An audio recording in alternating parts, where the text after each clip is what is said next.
Hello guys, welcome back to my YouTube channel. For today's video, ay gusto ko lang i-share sa inyo ngayon yung nangyari dito sa amin nung kami ay mag-upgrade ng internet connection from 50 Mbps to 250 Mbps. Okay? So ito yung ngayon yung bagong kabit na modem niya. Ayan, oh. So alam niyo naman siguro kung anong yung internet provider yan. Okay? Bali, nung magpakabit kami nito, ang speed namin, ay before kami magpakabit nito, ang speed ng internet namin ay nasa 40 lang. Kahit 50 Mbps inabil namin kasi normal naman daw yon na mayroong system loss na tinatawag. Kaya ang connection na nakukuha namin dati ay nasa 30 to 40 Mbps lang. Okay? Kaya nung magkaroon ng promo na magpa-upgrade yung internet provider, ay inabil namin yung sinasabi nila na 250 Mbps. Okay? So, ito na nga yung bagong kabit na modem ngayon. Ayun. Okay? Adyan pa yung kahon niya. So, ayun yung nalagay niya. Okay? So, ito, yung dating nakakabit sa amin ay 50 Mbps lang siya. Tapos, ang nakukuhang frequency niya, kung titingnan mo yung okay, ay ito lang. So, pag click mo yung internet icon niya, yun yung dating connection namin, okay? Ayan, Converge 2.4G lang yan. Ibig sabihin 4G lang yan, So, yan lang yung dating connection namin. Okay, nakita nyo naman, Ayan. Yan, 4G connection. Okay. So, ang problema, nung magpakabit kami ng 5G na connection, wala siyang lumalabas na 5G connection dyan sa internet na yan. Kung mapapansin nyo, 2.4G lang. Kaya yung speed na inaasahan namin na 250 Mbps or higher or 250 Mbps ay hindi namin makuha. Kasi kung titingnan natin yung 4G hertz na yan, frequency yan. Kung kukunin natin yung kanyang speed, okay, subukan natin kung ilan ang speed niyan. Dito sa speed test, mag-speed test ako ha. Speed test, speed test yan, okay. Sa 4G speed, ito yung dati naming connection, Okay, click ko lang ito, speed test, Ookla, speed test by Ookla. Okay, click, So, i-click ko siya, i-click lang itong go para makapag-speed test ka. I-click mo lang itong go. Click yung go. Alamin natin yung dati naming speed, ang dating speed ng aming internet, Nasa 50 lang siya, kita niyo naman, nasa 50 lang halos. Yan yung download, 49.64. Tapos yung kanyang upload ay nasa 30 lang halos. So yung dati namin ginagamit, umpisa nung ikinabit yung computer na yan. Okay. Bali 4G lang siya, 4G. Kaya dahil since meron man promo yung Converge na 250 Mbps daw yon, kaya inabil namin. Bali nagpalit kami ng modem. So, ang problema, nung makapagpalit kami ng modem, yan pa rin yung lumalabas. Yan pa rin siya yung lumalabas. Kasi pag click mo nga itong speed icon niya, itong internet icon niya, pag click mo yan, walang lumalabas na 5G. Napansin nyo ba yan, Wala siyang lumalabas na 5G.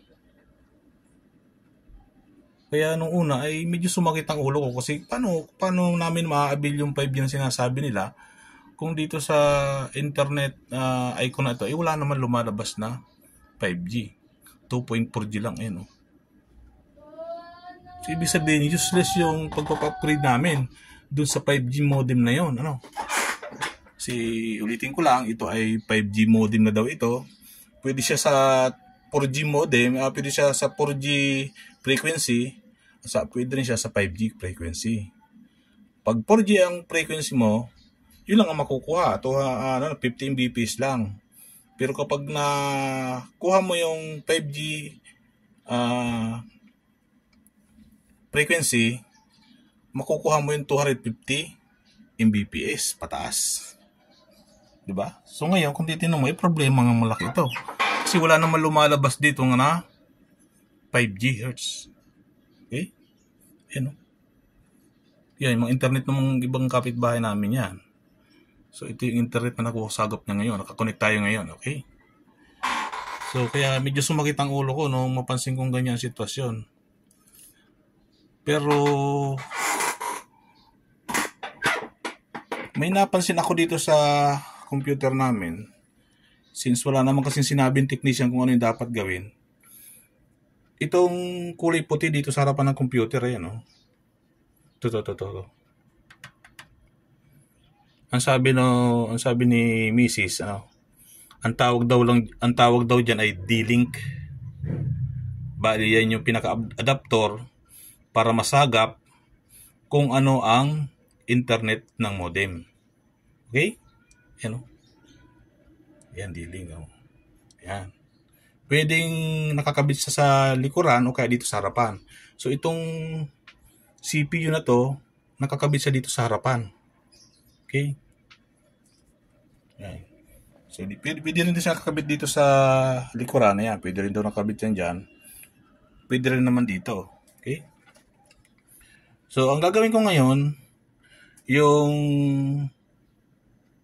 D-Link na sinasabi na yan ni Mrs. na driver ng mga CPU para makasagap ng mas mataas na Mbps o para ma-avail niya yung 5G na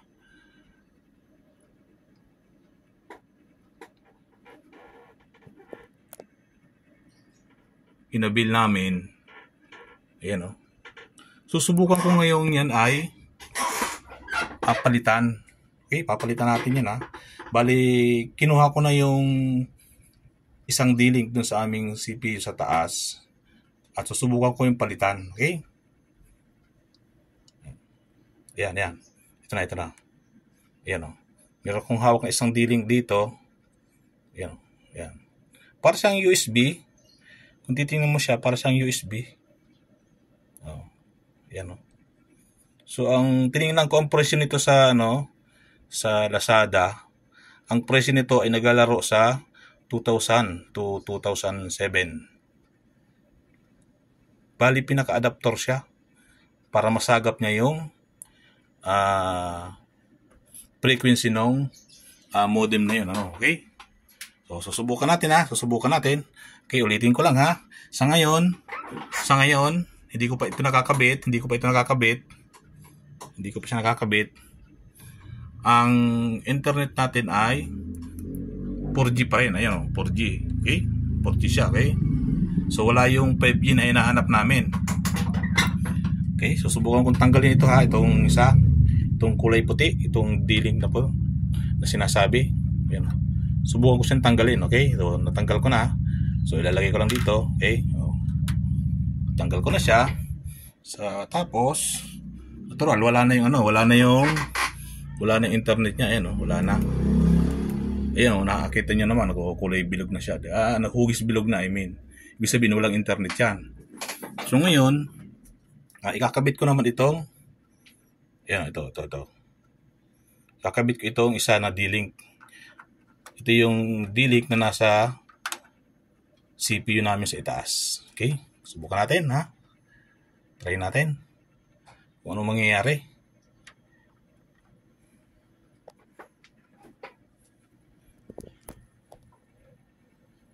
Okay, wait lang natin. Ayun, umilaw na. Gumana na siya. Nag-activate na. Okay. Okay, wala pa dito. Hintay lang natin. Ayan, meron na siya, oh. Ayan, oh. Gumana na siya. So, ngayon, i-click mo lang to. Tingnan natin. Ayun, lumabas na yung 5G. Ayun, oh. Diba? Meron siyang 5G at saka meron siyang 4G. Ayun, oh. So. 4G yan. Ito yung 5G. Ayun, oh. So, yun nga. Titestingin natin ngayon kung ano ang magiging resulta niyan. So, okay. So, subukan kong i-connect. Subukan natin testingin, ha. Okay, subukan natin testingin.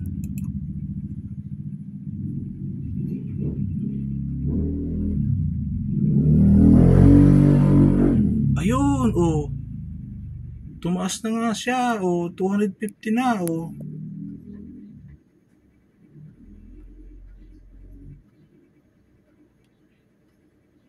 Ayan, 249 na. Ang download niya. Kanina nasa 50 lang. 40 lang kanina, eh. So ngayon, 249 na. Diba? Ngayon, ang download niya ay 249 bps, yung upload niya ay 224 na. Kumpara kanina na napakababa.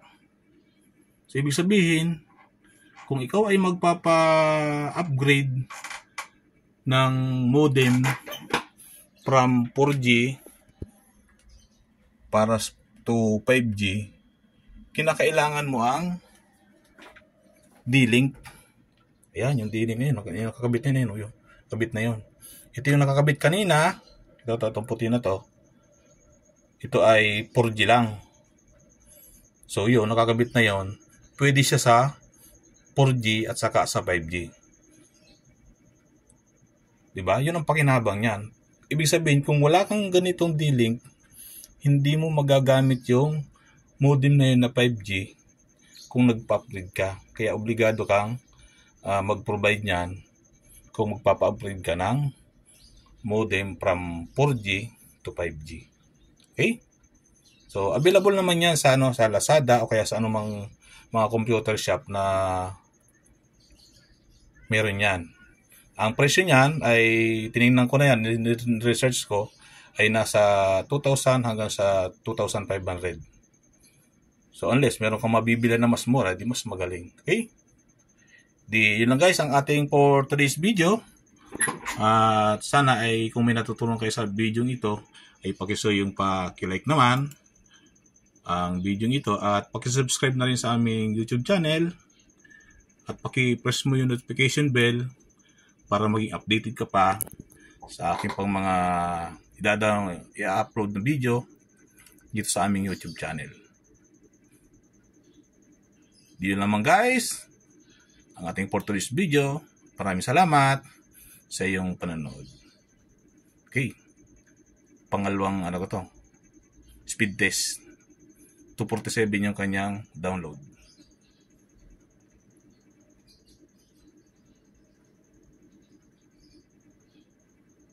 Uy, 224. Ayos na rin yan.